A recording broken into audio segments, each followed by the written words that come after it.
ஈரானிடம் சரணடைந்த டொனால்ட் ட்ரம்பும் ஹெர்முஸ் ஜலசந்தி பிரதேசத்தினை முழுமையாக கட்டுப்படுத்தும் ஈரானிய கடற்படையினரும் டொனால்ட் ட்ரம்புக்கு எதிராக வலுக்கும் விமர்சனங்களும் டொனால்ட் ட்ரம்பினுடைய அறிவிப்புகளும் உத்தியோகபூர்வமாக கையொப்பமிடப்பட்ட ஈரானுக்கும் அமெரிக்காவுக்கும் இடையிலான புரிந்துணர்வு ஒப்பந்தமும் ரத்து செய்யப்பட்ட நேரடியான சந்திப்புகளும் வெளியிடப்பட்ட ஒப்பந்தத்தினுடைய முழுமையான வடிவமும்.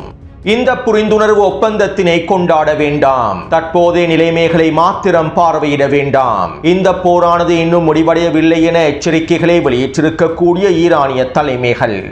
லெபனான் தொடர்பாக டொனால்ட் ட்ரம்பிடம் நெட்டன்யாஹூ கூறியிருக்கக்கூடிய நிபந்தனைகளும், லெபனானிய களத்தில் தொடரும் மோதல்களும், ஹிஸ்புல்லா இராணுவத்தின் உச்ச தாக்குதல்களும்.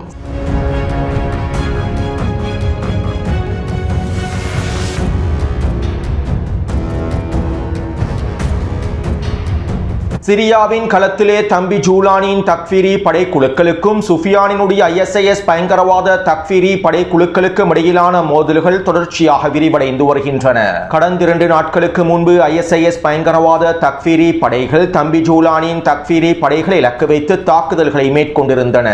மேலும் இன்று அதிகாலை வேளையில் சிரியாவினுடைய ஹசாக்கா பிரதேசத்திலே சென்று கொண்டிருந்த ஒரு பேருந்து ஒன்றை இலக்கு வைத்தும் இந்த ISIS பயங்கரவாதிகள் தாக்குதல்களை மேற்கொண்டுள்ளார்கள். குறித்த பேருந்தானது தம்பி ஜூலானி தக்ஃபீரி குழுக்களினால் பயன்படுத்தப்படக்கூடிய பேருந்தாகும். மேலும் இந்த தாக்குதலிலே கிட்டத்தட்ட 4க்கும் அதிகமானோர் கொல்லப்பட்டிருப்பதாகவும் தெரிவிக்கப்படுகின்றது. அது மட்டுமல்லாமல் நேற்று மாலை சுஃபியானின் தக்ஃபீரி ISIS பயங்கரவாத குழுக்கள் ஈராக்கை நோக்கி சென்று கொண்டிருந்த எண்ணெய் ட்ரக் வண்டிகளை இலக்கு வைத்தும் தாக்குதல்களை மேற்கொண்டுள்ளன. ஈராக் சிரியா எல்லை பிரதேசத்திலேயே இந்த தாக்குதல்கள் மேற்கொள்ளப்பட்டுள்ளன. இந்த தாக்குதல்களுக்கும் ISIS பயங்கரவாத தக்ஃபீரி குழுக்கள் பொறுப்பேற்றுள்ளார்கள். மேலும் இனி வரக்கூடிய நாட்களில் ISIS பயங்கரவாதிகள் சிரியா முழுவதும் தாக்குதல்களை விரிவுபடுத்த போவதாகவும், குறிப்பாக தம்பி ஜூலானியின் தக்ஃபீரி படைகளுக்கு எதிராக தாக்குதல்களை அதிகரிக்கப் போவதாகவும் அறிவித்துள்ளார்கள். 2 தக்ஃபீரி பயங்கரவாத குழுக்களும் ஒருவருக்கொருவர் மோதி அடித்துக் கொள்கின்றார்கள். மேலும் சிரியாவின் எதிரி பிரதேசத்தில் இருக்கக்கூடிய வெளிநாட்டு பயங்கரவாத தக்ஃபீரி குழுக்களும் இந்த மோதல்களில் களமிறங்கி இருப்பதாக தெரிவிக்கப்படுகின்றது. அதே நேரம் இந்த தக்ஃபீரி பயங்கரவாதிகளுக்கு முழுமையான ஆதரவை வழங்கிய துருக்கி வெளிநாட்டு பயங்கரவாத குழுக்களை மெதுவாக சிரியாவிலிருந்து வெளியேற்றுவதற்கான முயற்சிகளை மேற்கொண்டிருந்தது. இருப்பினும் இந்த முயற்சிகள் தற்போது தோல்வியில் முடிவடைந்திருப்பதாகவே தெரிவிக்கப்படுகின்றது. தக்ஃபீரி பயங்கரவாத குழுக்களை ஒன்றிணைத்து சிரியாவை கைப்பற்றுவதற்கான வேலை திட்டங்களை மேற்கொண்ட துருக்கி தற்போது இந்த பயங்கரவாத குழுக்களின் செயற்பாடுகளினால் சிரியாவின் வடக்கு பிரதேசத்திலும் மிகப்பெரிய இழப்புகளை சந்தித்து வருகின்றது. மேலும் இப்படியானதொரு நிலைமை வரும் என்பதனை 1.5 வருடங்களுக்கு முன்பே நான் காணொளிகளில் தெளிவாக குறிப்பிட்டிருந்தேன். அடுத்து G7 மாநாட்டினுடைய இறுதியில் நடைபெற்ற ஊடக சந்திப்பில் டொனால்ட் ட்ரம்ப் இவ்வாறு தெரிவித்தார். லெபனானிய களத்தில் ஹிஸ்புல்லாவுக்கு எதிராக இஸ்ரேல் இன்னும் சிறப்பாக செயல்பட வேண்டும். அவர்கள் லெபனானுக்குள்ளே கட்டிடங்களை இலக்கு வைத்து தாக்குதல்களை மேற்கொள்கின்றார்கள். இதன் மூலமாக அதிகளவான பொதுமக்களுடைய உயிரிழப்புகளை அதிகரிக்கின்றன. இவ்வாறு அதிகளவான பொதுமக்கள் கொல்லப்படாமல் ஹிஸ்புல்லாவை முழுமையாக அழிப்பதற்கான வேலை திட்டங்களையே இஸ்ரேல் மேற்கொள்ள வேண்டும். இதனைத்தான் நான் இஸ்ரேலிடமிருந்து எதிர்பார்க்கின்றேன். லெபனான் விஷயத்திலே எங்களுக்கு சிறிய தகராறு உள்ளது. இஸ்ரேலிய பிரதமர் பிபி அவர்களே, இந்த விடயத்தில் நீங்கள் இன்னும் மென்மையாக நடந்து கொள்ள வேண்டும். நானும் நீங்களும் மிகப்பெரிய கூட்டாளியாகவே இருக்கின்றோம். இதனால் லெபனான் விடயத்தில் பிபி மிகவும் மென்மையாக நடந்து கொள்ள வேண்டும். அதே போன்று நாங்கள் ஈரானுக்குள்ளே இருக்கக்கூடிய பல குழுக்களை அழித்து விட்டோம். காலை வேளையில் ஈரானிய உச்ச தலைவர் உட்பட அவர்களுடைய 1வது குழுவை முழுமையாக அழித்து விட்டோம். 2வது குழுவையும் நாங்கள் அழித்து விட்டோம். தற்போது ஈரானில் இருக்கக்கூடிய 3வது குழுவோடைய பேச்சுவார்த்தைகளை மேற்கொண்டு வருகின்றோம். இந்த 3வது குழுவை ஈரானில் ஆட்சி மாற்றத்தை ஏற்படுத்தும் என நினைக்கின்றேன். அதே போன்று நாங்கள் இந்த புரிந்துணர்வு ஒப்பந்தத்தின் மூலமாக ஈரானுக்கு எந்த விதமான பணத்தையும் செலுத்தப் போவதில்லை. ஈரானியர்கள் இந்த புரிந்துணர்வு ஒப்பந்தத்தினை முழுமையாக சரியாக செயல்படுத்தினால் மாத்திரமே அவர்களுக்கு தேவையான முதலீடுகளை நாங்கள் வழங்குவோம். நாங்கள் ஈரானுக்குள்ளே தாக்குதல்களை மேற்கொண்டு அவர்களுக்கு $1 டிரில்லியன் அதிகமான இழப்புகளை ஏற்படுத்திவிட்டோம். தற்போது நாங்கள் இழப்பீடாக எங்களுடைய பணத்தை அவர்களுக்கு வழங்கப் போவதில்லை. இந்த புரிந்துணர்வு ஒப்பந்தத்திற்கு அமைவாக ஒரு கட்டத்தில் நாங்கள் ஈரானுக்கு அவர்களுடைய சொத்துக்களை விடுவிக்க வேண்டும். அவர்களுடைய பல பில்லியன் டாலர்களை நாங்கள் முடக்கி வைத்திருக்கின்றோம். மேலும் இந்த ஒப்பந்தத்தின் மூலமாக அவற்றை நாங்கள் விடுவிக்க வேண்டும். இவ்வாறு நாங்கள் முடக்கப்பட்டிருக்கக்கூடிய அவர்களுடைய சொத்துக்களை விடுவிக்கவில்லை என்றால் யாரும் எங்களுடைய டாலர்களை நம்ப மாட்டார்கள். எங்களுடைய டாலர்கள் வலுவிழந்து விடும். இதனால் நாங்கள் அவர்களுடைய முடக்கப்பட்ட சொத்துக்களை விடுவிக்கப் போகின்றோம். அதுவும் எங்களுடைய நிபந்தனைகளை அவர்கள் முழுமையாக நிறைவேற்றினால் மாத்திரம்தான். அதே போன்று அண்டை நாடுகளில் மின்சாரம் மற்றும் இன்னும் ஏனைய மருத்துவ தேவைகளுக்காக அணுசக்தி திறன்களை பயன்படுத்துகின்றார்கள். வருகின்றார்கள். இவ்வாறு பொதுவான தேவைகளுக்கு அணுசக்தி திறன்களை அனுமதிக்காமல் இருப்பது சற்று கடினமானதுதான். இதனால் நாங்கள் தற்போது கொஞ்சம் பொது அறிவை பயன்படுத்த வேண்டும். பொதுவான நோக்கங்களுக்காக அணுசக்தி திறன்களை முழுமையாக பயன்படுத்துவதில் எந்தவிதமான பிரச்சனைகளும் இருக்காது என நான் நினைக்கின்றேன். அதே நேரம் ஈரான் ஒரு பொழுதும் அணு ஆயுதத்தினை பெறாது. தற்போது ஈரானிடம் இருக்கக்கூடிய யுரேனியம் செறிவூட்டப்பட்ட கையிருப்புகள் மலைகளுக்குள்ளே புதைக்கப்பட்டுள்ளன. அவற்றை யாராலும் எடுக்க முடியாது. அவற்றை எடுத்து எந்த பிரயோஜனமும் கிடைக்கப் போவதில்லை. மேலும் அதனை யாரும் எடுக்காவிட்டால் அந்த இடத்திலேயே அவை நிறுத்து போய்விடும். மேலும் அவற்றை எங்களுக்கு எடுக்க முடியும், ஆனால் அது ஒரு மிகப்பெரிய வேலையாகவே மாறிவிடும். அதே நேரம் உளவியல் ரீதியாக அதனை எடுக்க வேண்டுமாக இருந்தால் அதை நாங்கள் நிச்சயமாக எடுப்போம். அதே போன்று ஈரானிடம் இருக்கக்கூடிய அணு ஆயுதம் அல்லாத பலஸ்டிக் ஏவுகணைகளை கட்டுப்படுத்துவது தொடர்பான பேச்சுவார்த்தைகளை வளைகுடா நாடுகளோடு நான் மேற்கொள்வேன். உண்மையில் தற்போது ஈரானிடம் குறைந்தளவான ஏவுகணைகள் மாத்திரமே இருக்கின்றன. நாங்கள் அவர்களில் பெரும்பாலானவற்றை அழித்து விட்டோம். நாங்கள் 84% அல்லது 95% ஏவுகணைகளை முழுமையாக அழித்து விட்டோம். யாருக்கும் பயன்படாத எஞ்சிய சொற்ப ஏவுகணைகள் மாத்திரமே தற்போது ஈரானிடம் இருக்கின்றன.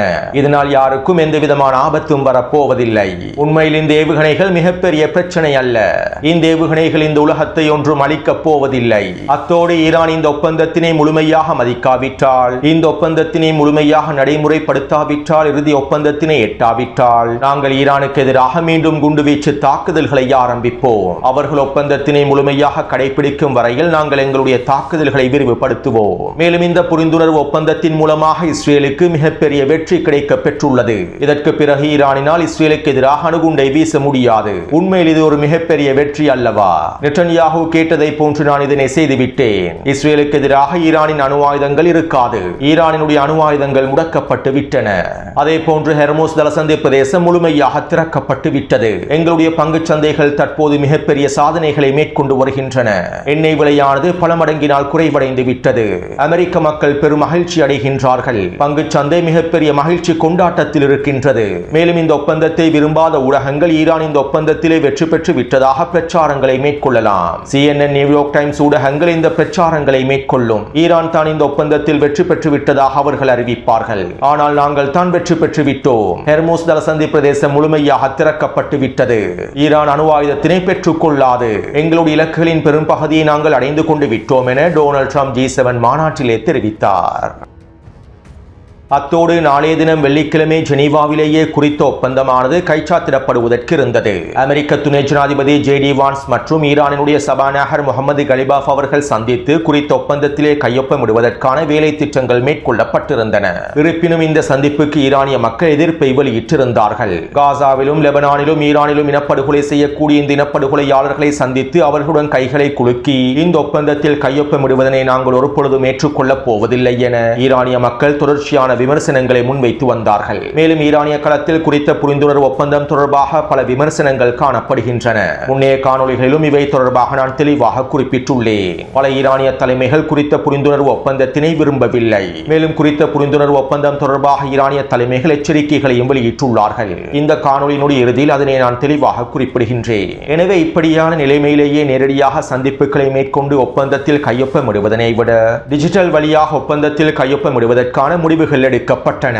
இதற்கமைவாகவே குறித்த ஒப்பந்தமானது நேற்றிரவு முடிக்கப்பட்டது. இந்த ஒப்பந்தத்தில் நேரடியாக டொனால்ட் ட்ரம்ப் கையொப்பமிட்டார். G7 மாநாட்டில் வைத்து குறித்த கையொப்பமிடப்பட்டிருந்தது. இதைத் தொடர்ந்து குறித்த ஒப்பந்தத்தின் பிரதிகள் அவசரமாக ஈரானுக்கு மாற்றப்பட்டது. மேலும் ஈரானிய ஜனாதிபதி மசூத் பெஸெஷ்கியானும் குறித்த ஒப்பந்தத்தில் கையொப்பமிட்டார். இவை தொடர்பான காணொளிகளையும் புகைப்படங்களையும் டெலிகிராம் சேனலில் பதிவிட்டுள்ளேன்.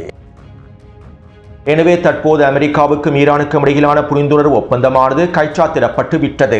இதைத் தொடர்ந்து ஈரானினுடைய வெளியுறவுத்துறை அமைச்சகம் குறித்த ஒப்பந்தத்தில் இருக்கக்கூடிய நிபந்தனைகளை முழுமையாக வெளியிட்டது. அதே போன்று அமெரிக்காவினுடைய வெளியுறவுத்துறை அமைச்சகமும் குறித்த ஒப்பந்தத்தினுடைய நிபந்தனைகளை முழுமையாக வெளியிட்டது. இரண்டு வெளியுறவுத்துறை அமைச்சகங்களும் வெளியிடப்பட்ட ஒப்பந்தத்திலே எந்தவிதமான மாற்றங்களும் இருக்கவில்லை, எந்தவிதமான திருவுகளும் இருக்கவில்லை. கையொப்பமிடப்பட்ட ஒப்பந்தத்தையே இரு தரப்பினரும் வெளியிட்டிருந்தார்கள். அத்தோடு முழுமையாக வெளியிடப்பட்டிருக்கக்கூடிய ஒப்பந்தத்தில் பின்வரும் விடயங்கள் குறிப்பிடப்பட்டிருந்தன. ஒன்று, ஈரான் இஸ்லாமிய குடியரசுக்கும் அமெரிக்காவுக்கும் இடையிலான மோதல்களும் இராணுவ நடவடிக்கைகளும் முழுமையாக முடிவுக்கு கொண்டு வரப்படும். ஒருவர் இன்னொருவருக்கு எதிராக அவருடைய பலத்தை பயன்படுத்த மாட்டார்கள். மேலும் அமெரிக்கா ஈரானினுடைய இறையாண்மையை முழுமையாக மதிக்கும். ஈரானினுடைய இறையாண்மையை பாதிக்கக்கூடிய விடயங்களை அமெரிக்கா மேற்கொள்ளாது. மேலும் லெபனான் உட்பட அனைத்து முனைகளிலும் போரானது முழுமையாக நிறுத்தப்படும். இதன் மூலமாக இந்த புரிந்துணர்வு ஒப்பந்தமானது நடைமுறைப்படுத்தப்படும். இரண்டாவது, ஈரானினுடைய உள் விவகாரங்களில் அமெரிக்கா ஒரு பொழுதும் தலையிடக்கூடாது. ஈரானிய இறையாண்மைக்குள் தலையிடக்கூடிய எந்த ஒரு விடயத்தையும் அமெரிக்கா மேற்கொள்ளக்கூடாது. மூன்றாவது, அமெரிக்காவுக்கும் ஈரானுக்கும் இடையிலான இறுதிக்கட்ட பேச்சுவார்த்தைகள் 60 நாட்களுக்குள் நடைபெறும். மேலும் பரஸ்பர சம்மதத்தோடு இந்த கால அளவானது நீடிக்கப்படலாம். நான்காவது, இந்த புரிந்துணர்வு ஒப்பந்தம் கையொப்பமிடப்பட்ட உடனேயே ஈரானுக்கு எதிரான அமெரிக்காவின் கடற்படை முற்றுகையானது முழுமையாக நீக்கப்பட்டுவிடும். மேலும் இறுதி ஒப்பந்தம் கையொப்பமிடப்பட்டு 30 நாட்களுக்குள் ஈரான் இஸ்லாமிய குடியரசின் எல்லை பிரதேசத்திலே இருக்கக்கூடிய அமெரிக்க படைகள் முழுமையாக வெளியேறிவிட வேண்டும். ஐந்தாவது, இந்த புரிந்துணர்வு ஒப்பந்தம் எட்டப்பட்ட தினத்திலிருந்து ஈரான் ஓமான் வளைகுடாவிலிருந்து பாரசீக வளைகுடா பிரதேசம் வரையிலும், பாரசீக வளைகுடாவிலிருந்து ஓமான் வளைகுடா பிரதேசம் வரையிலும் கப்பல் போக்குவரத்திற்கான கட்டணங்களை அறவிடாது. மேலும் ஈரான் இஸ்லாமிய குடியரசினுடைய இறையாண்மைக்கு அமைவாகவும் எதிர்கால நிர்வாகத்தை நிர்வகிப்பது தொடர்பாகவும் 30 நாட்களுக்குள் தீர்மானங்கள் எடுக்கப்பட்டு ஓமானோடு பேச்சுவார்த்தைகள் மேற்கொள்ளப்பட்டு, அதாவது குறித்த வாசகத்தின் மூலமாக ஹெர்முஸ் ஜலசந்தி பிரதேசமானது ஈரானிய நிர்வாகத்திற்கு கீழால் முழுமையாக கட்டுப்படுத்தப்படும் என்பது குறிப்பிடப்பட்டுள்ளது. அமெரிக்காவும் அதனுடைய பங்காளிகளும் ஒன்றிணைந்து ஈரானுக்கு $300 பில்லியன் வழங்க வேண்டும். இந்த ஒப்பந்தத்தினுடைய இறுதி பகுதியில் இது முழுமையாக உறுதி செய்யப்படும். ஏழாவது, ஒப்பந்தத்தினுடைய இறுதி பகுதியாக ஐக்கிய நாடுகள் சபையின் மூலமாகவும் அமெரிக்காவின் மூலமாகவும் சர்வதேச நிறுவனங்கள் மூலமாகவும் இன்னுமேனிய முக்கியமான நிறுவனங்கள் மூலமாகவும் விதிக்கப்பட்டிருக்கக்கூடிய அனைத்து பொருளாதார தடைகளும் முழுமையாக நீக்கப்படும். எட்டாவது, ஈரான் இஸ்லாமிய குடியரசு அணு ஆயுதங்களை உற்பத்தி செய்யாது என்பதனை உறுதியளிக்கின்றது. மேலும் செறிவூட்டப்பட்ட யுரேனியம் கையிருப்பு ஈரானை விட்டு வெளியே கொண்டு செல்லப்பட மாட்டாது. ஈரானுக்குள்ளே நிறுத்து போவதற்கான வேலை திட்டங்கள் முன்னெடுக்கப்படும். சர்வதேச அணுசக்தி முகாமைக்கு கீழால் இவை அனைத்தும் மேற்கொள்ளப்படும். இறுதி ஒப்பந்தத்தினுடைய பேச்சுவார்த்தைகளிலேயே இவை தொடர்பாக மேலதிகமாக விவாதிக்கப்படும். அதாவது குறித்த வாசகத்தின் மூலமாக ஈரானுக்குள் இருக்கக்கூடிய செறிவூட்டப்பட்ட யுரேனியம் ஈரானை விட்டு வெளியே கொண்டு செல்லப்பட மாட்டாது என்றும், குறித்திடத்திலேயே வைத்து முழுமையாக நிறுத்து செய்யப்படும் அல்லது அளிக்கப்படும் என்றும் தெரிவிக்கப்படுகின்றது. இன்னும் ஒரு விதத்தில் குறிப்பிடுவதாக இருந்தால், இந்த செறிவூட்டப்பட்ட யுரேனியத்தினை மீண்டும் வளப்படுத்தாவிட்டால் அவை காலப்போக்கில் முழுமையாக நிறுத்து போய்விடும் என தெரிவிக்கப்படுகின்றது. ஒன்பதாவது, இறுதி ஒப்பந்தம் எட்டப்படும் வரை அணுசக்தி தொடர்பான பேச்சுவார்த்தைகளில் தற்போதைய நிலைமைகளை இரு தரப்பினரும் பேணுவார்கள். அணுசக்தி தொடர்பான மேலதிகமான நிபந்தனைகளை முன்வைக்க முடியாது. மேலும் இறுதி ஒப்பந்தம் எட்டப்படும் வரை அமெரிக்கா ஈரானுக்கு எதிராக மேலதிக படைகளையும் மத்திய கிழக்கு பிராந்தியத்தில் நிலைநிறுத்த முடியாது. ஈரானிய கடற்பிரதேசத்திலும் அமெரிக்காவுடைய படைகளை நிலைநிறுத்த முடியாது. பத்தாவது, இந்த புரிந்துணர்வு ஒப்பந்தம் எட்டப்பட்டதும் கையொப்பமிடப்பட்டதும் எண்ணெய் வர்த்தகத்தோடும் பெட்ரோலிய வேதிய பொருட்களோடும் சம்பந்தப்பட்டிருக்கக்கூடிய அனைத்து தடைகளும் முழுமையாக நீக்கப்பட்டுவிடும். அது மட்டுமல்லாமல் எண்ணெய் வர்த்தகத்தோடு சம்பந்தப்பட்டிருக்கக்கூடிய வங்கி தடைகள் கூட முழுமையாக நீக்கப்படும். 11வது, இந்த புரிந்துணர்வு ஒப்பந்தம் கையொப்பமிடப்பட்டதும் ஈரானினுடைய முடக்கப்பட்ட சொத்துக்களின் ஒரு பகுதியை முழுமையாக கிடைக்கப் பெறுவதற்கான அனைத்து விதமான வேலை திட்டங்களையும் அமெரிக்கா மேற்கொள்ளும். முடக்கப்பட்ட சொத்துக்களின் பெரும் பகுதி ஈரானுக்கு மாற்றி அமைக்கப்பட்டதற்கு பின்பு அதை ஈரானிய வங்கியினால் கையாளுவதற்கான வேலை திட்டங்களும் அனுமதிகளும் வழங்கப்படும். 12வது, இந்த ஒப்பந்தத்தினுடைய நிபந்தனைகளை முழுமையாக கடைபிடிப்பதை கண்காணிப்பதற்கான ஒரு புதிய நிர்வாகம் அமைக்கப்படும். இந்த நிர்வாக குழுவானது குறித்த புரிந்துணர்வு ஒப்பந்தத்தை கண்காணிக்கும். 13வது, இந்த புரிந்துணர்வு ஒப்பந்தம் கையொப்பமிடப்பட்டதும் 1, 4, 5, 10 மற்றும் 11 ஆகிய நிபந்தனைகள் உடனடியாக நடைமுறைப்படுத்தப்படும். 14வது, இறுதி ஒப்பந்தம் ஐநாவினுடைய பாதுகாப்பு சபையின் மூலமாக இறுதி செய்யப்பட்டு முழுமையான உத்தரவாதம் வழங்கப்படும் என தெரிவிக்கப்பட்டுள்ளது. அதாவது இறுதியாக ஈரானிய உச்ச தேசிய பாதுகாப்பு சபையிலே மேற்கொள்ளப்பட்டிருக்கக்கூடிய மாற்றங்களில் பெரும்பாலானவற்றையும் இந்த புரிந்துணர்வு ஒப்பந்தத்தில் இணைத்துக் கொண்டுள்ளார்கள். ஈரானிய தலைமைகள் இறுதி நேரத்தில் மேற்கொண்ட சில மாற்றங்களையும் அமெரிக்கா ஏற்றுக்கொண்டுள்ளது. ஹெர்முஸ் ஜலசந்தி பிரதேசம் ஈரான் மற்றும் ஓமானிய நிர்வாகத்தினால் கட்டுப்படுத்தப்படும் என்பதனையும் ஏற்றுக்கொண்டுள்ளது. மேலும் இந்த ஒப்பந்தத்திலே ஈரான் பயன்படுத்தியிருக்கக்கூடிய தந்திரங்கள் தொடர்பாக ஈரானின் வெளியுறவுத்துறை அமைச்சகத்தின் ஊடக பேச்சாளர் இவ்வாறு தெரிவித்துள்ளார். ஹெர்முஸ் ஜலசந்தி பிரதேசத்தினை ஈரானும் ஓமானும் முழுமையாக கட்டுப்படுத்தும். போருக்கு முந்தைய நிலைமைக்கு ஹெர்முஸ் ஜலசந்தி பிரதேசம் ஒரு பொழுதும் திரும்பாது. அதே போன்று செறிவூட்டப்பட்ட யுரேனியம் வெளியே கொண்டு செல்லப்பட மாட்டாது. மேலும் இந்த புரிந்துணர்வு ஒப்பந்தத்திலே செறிவூட்டப்பட்ட யுரேனியம் ஈரானுக்குள்ளேயே நிறுத்து செய்யப்படும் என தெரிவிக்கப்பட்டுள்ளது. இவ்வாறு ஈரானுக்குள்ளேயே குறித்த செறிவூட்டப்பட்ட யுரேனியத்தினை நிறுத்து செய்வதற்கு ஒப்புதல் வழங்கியிருப்பது தற்போதைய வழிமுறைக்காக மாத்திரம்தான். செறிவூட்டப்பட்ட யுரேனியம் தொடர்பான அமெரிக்காவினுடைய மற்ற வழிமுறைகளையும் நிபந்தனைகளையும் முழுமையாக மறுப்பதற்காகவே நாங்கள் இந்த வழிமுறைக்கு ஒப்புதலை வழங்கியுள்ளோம். மேலும் இவை தொடர்பாக நாங்கள் இரண்டாம் கட்டத்தில் வீரியமான பேச்சுவார்த்தைகளை மேற்கொள்வோம். அதே போன்று அமெரிக்கர்கள் தங்களுடைய வாக்குறுதிகளை நிறைவேற்றுவதற்கு தயங்கினால், குறித்த புரிந்துணர்வு ஒப்பந்தத்தினை மீறினால் நாங்கள் உச்ச பதிலடிகளை வழங்குவோம். நாங்களும் எங்களுடைய வாக்குறுதிகளை நிறைவேற்ற மாட்டோம். குறிப்பாக யுரேனியம் செறிவூட்டல் தொடர்பான விடயங்களை வேறு விதமாகவும் கையாளுவோம். அதே போன்று ஈரானினுடைய ஏவுகணை திறன்கள் தொடர்பாக பேச்சுவார்த்தையில் பேசவே முடியாது. அவை பேச்சுவார்த்தைக்குட்பட்டவை அல்ல.